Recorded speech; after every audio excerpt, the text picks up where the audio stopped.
Assalamualaikum warahmatullahi wabarakatuh. Selamat siang, salam sejahtera untuk kita semua. Saya perwakilan dari kelompok 6. Kelompok kami akan membahas materi tentang bisnis model kanvas mata kuliah manajemen UMKM. Kelompok kami terdiri dari 3 anggota. Yang pertama ada Nurmawanti dengan NIM 206121118. Yang kedua ada Legis Pratiwi Dalova dengan NIM 206121109.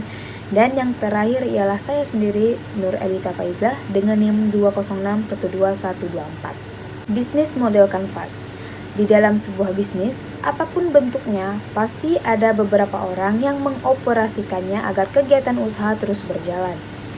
Di dalam sebuah bisnis juga memerlukan strategi, manajemen, maupun sistem yang mempermudah orang-orang di dalamnya untuk bekerja secara efektif dan sesuai goals yang dimiliki perusahaan. Salah satu model bisnis yang terbukti efektif yang sering diterapkan adalah bisnis model kanvas. Apa sih bisnis model kanvas itu? Bisnis model kanvas merupakan sebuah tool atau alat dalam strategi manajemen untuk menerjemahkan konsep, konsumen, infrastruktur, maupun keuangan perusahaan dalam bentuk elemen-elemen visual. Konsep bisnis model kanvas mengandalkan gambar-gambar ide sehingga setiap orang memiliki pemahaman yang sama dan real terhadap tipe-tipe konsumen mereka, pengeluaran biaya, cara kerja perusahaan, dan juga sebagainya. Apa keuntungan untuk perusahaan kalau menerapkan bisnis model kanvas ini? Paling-paling bisnis model ini sama dengan yang lain? Tidak. Jika dilihat lebih teliti, bisnis model kanvas membagi hal-hal penting ke dalam beberapa fokus yang jelas. Hal ini mempermudah para pelaku bisnis dalam berbagai aspek dan bisa diterapkan oleh perusahaan baik skala besar maupun skala kecil. Lalu, bagaimana menerapkan bisnis model kanvas dalam perusahaan? Di dalam bisnis model kanvas ada 9 elemen penting yang akan dibahas satu persatu oleh kelompok kami. 9 panduan ini penting untuk mengarahkan kita dalam menentukan sistem kerja perusahaan sekaligus memeriksa apakah aktivitas perusahaan sudah berjalan sesuai sistem atau belum. Bisa dilihat di sini adalah rantai dari 9 elemen tersebut. Materi selanjutnya akan dijelaskan oleh Legis Pratiwi Dalova. Kepada Legis dipersilakan. Terima kasih kepada Nur Elita Faizah. Di sini saya akan melanjutkan membacakan mengenai value proposition. Sederhananya, value proposition merupakan nilai jual produk atau jasa kita sehingga konsumen memilih perusahaan kita daripada kompetitor. Sebelum menentukan hal lain, value proposition sangat krusial untuk diketahui agar bisnis Anda menjual apa yang konsumen benar-benar butuhkan dan memastikan apakah perusahaan Anda menjual solusi atas permasalahannya. Selanjutnya, customer segments. Value proposition saling berkaitan erat dengan segmentasi konsumen Anda. Target konsumen bisa menjadi berbagai segmen sesuai kebutuhan, contohnya berdasarkan usia, gender, hobi, maupun tingkat konsumerisme. Selanjutnya, customer relationship. Di dalam customer relationship, kita dapat mengetahui cara apa yang paling efektif untuk berinteraksi dengan konsumen maupun calon konsumen. Cara termudah untuk menjangkau konsumen milenial adalah dengan berinteraksi lewat channel yang sering didatangi oleh target konsumen tersebut.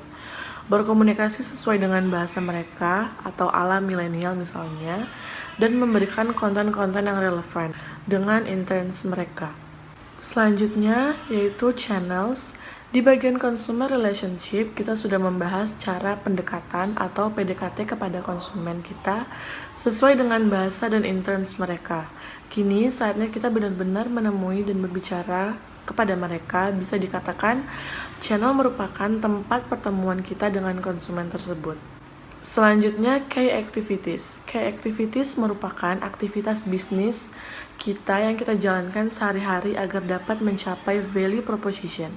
Beberapa panduan pertanyaan yang perlu kita jawab, salah satunya adalah aktivitas seperti apa yang kita dapatkan dan kita terapkan di dalam perusahaan untuk membantu kita agar konsumen puas. Baik, materi selanjutnya akan dijelaskan oleh Nurmawanti. Kepada Nurmawanti dipersilakan. Baiklah, selanjutnya saya akan membacakan key resource.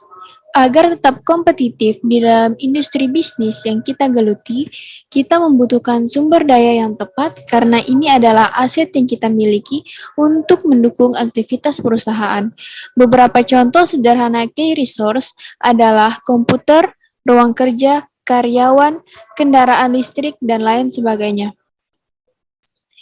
Key partners dalam sebuah bisnis membutuhkan partner kerja yang mendukung perusahaan kita.